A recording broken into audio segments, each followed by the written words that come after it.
শুধুমাত্র রূপ নয়, মেধাতেও সেরা। কেউ ডাক্তার, কেউ বা গোল্ড মেডেলিস্ট। এই বলিউড সুন্দরীদের শিক্ষাগত যোগ্যতা জানলে চমকে যাবেন আপনিও। সাই পল্লবী থেকে আমিষা প্যাটেল, পড়াশোনায় কেউ কারো থেকে কম যান না। এই তারকাদের ডিগ্রির তালিকা দেখলে অবাক হবেন আপনি। সেলিব্রিটি পরিচয়ের আড়ালেও আরও একটি বড় পরিচয় রয়েছে এই বলিউড সুন্দরী। অনেকের ধারণা সেলিব্রিটিদের হয়তো পড়াশোনার সঙ্গে কোনো সম্পর্ক নেই, কিন্তু একেবারে ভুল ধারণা এটা।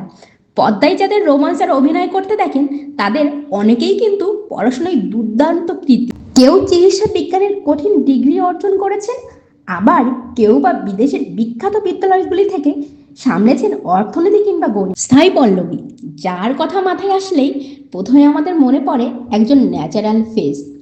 অভিনয় ও নাচ দেখে পাগল হাজার হাজার অনুগামীরা। জানেন কি তিনি পেশায় একজন ডাক্তার? 2016 সালে জর্জিয়ার বিখ্যাত টিবলিসি স্টেট মেডিকেল বিশ্ববিদ্যালয় থেকে তিনি চিকিৎসা বিজ্ঞানের পড়াশোনা সম্পন্ন করেন। ঠিক একইভাবে নজর কেড়েছে জনপ্রিয় অভিনেত্রী শ্রীলীলা। তার গ্ল্যামার ও মেধা দুটোরই মেলবন্ধন দেখা যায় অভিনেত্রীর মধ্যে। নবী মুম্বাইয়ের DY পাটিল মেডিকেল কলেজ থেকে সফলভাবে MBBS ডিগ্রি সম্পন্ন করেন তিনি। আমিষা প্যাটেল, কহনা পেয়ার খ্যাত এই সুন্দরী অভিনেত্রী তার অভিনয় ও গ্ল্যামারের পাশাপাশি পড়াশোনাতেও ছিলেন অত্যন্ত পারদর্শী। তার রেজাল্টের কথা শুনলে হয়তো আপনারাও চমকে যাবেন। জানেন কি, আমেরিকার টাফটস বিশ্ববিদ্যালয় থেকে অর্থনীতিতে স্নাতক ডিগ্রি অর্জন করেন অভিনেত্রী। ভালো ফলাফলের জন্য সোনার মেডেলও পেয়েছিলেন। বলিউডের অন্যতম সবচেয়ে শিক্ষিত অভিনেত্রীর মধ্যে একজন হলো পরিণীতি চোপড়া। যুক্তরাজ্যের বিখ্যাত ম্যানচেস্টার বিজনেস স্কুল থেকে তিনি ব্যবসা, ফিনান্স এবং অর্থনীতিতে ট্রিপল অনার্স ডিগ্রি অর্জন করেছেন। যে কণ্ঠে গোটা দেশ মুগ্ধ। জানেন কি, সেই কণ্ঠের শুরুটা হয়েছিল মাত্র 4 বছর বয়সে। হ্যাঁ, তিনি আর কেউ নন, শ্রেয়া ঘোষাল।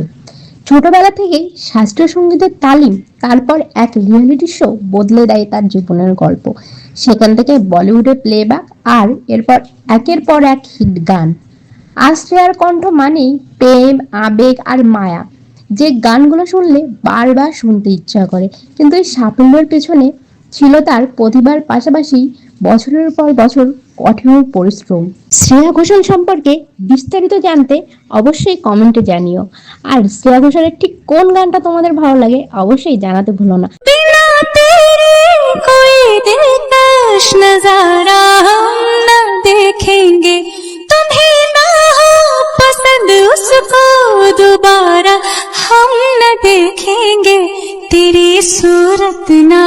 কোন সেলিব্রিটি সম্পর্কে আপনারা জানতে চান অবশ্যই কমেন্ট করে জানান। আর ভালো লাগলে অবশ্যই একটা লাইক, কমেন্ট, শেয়ার করে দেবেন, অন্যদের দেখার সুযোগ করে দেবেন।